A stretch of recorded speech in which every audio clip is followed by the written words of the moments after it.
భారతదేశానికి పాత పేరేమిటి? జవాబు: జంబూద్వీపం స్లాష్ భారతవర్షం. భారతదేశ చరిత్రను ఎన్ని భాగాలుగా విభజిస్తారు? జవాబు: 3 భాగాలు. ఆ 3 భాగాలేమిటి? జవాబు: ప్రాచీన, మధ్యయుగ, ఆధునిక చరిత్ర.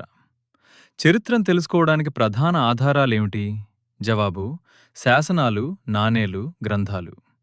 భారతదేశంలో మొదటి నాగరికత ఏది? జవాబు: సింధు నాగరికత.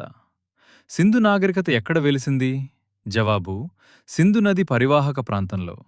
సింధు నాగరికతను మొదట కనుగొన్న ప్రదేశం ఏది? జవాబు: హరప్పా. హరప్పా నాగరికతను ఎవరు కనుగొన్నారు? జవాబు: దయారాం సహ్నీ మోహెంజోదారో. అర్థమేమిటి? జవాబు: మృతుల దిబ్బ. సింధు నాగరికత ప్రజల ప్రధాన వృత్తి ఏమిటి? జవాబు: వ్యవసాయం, వ్యాపారం.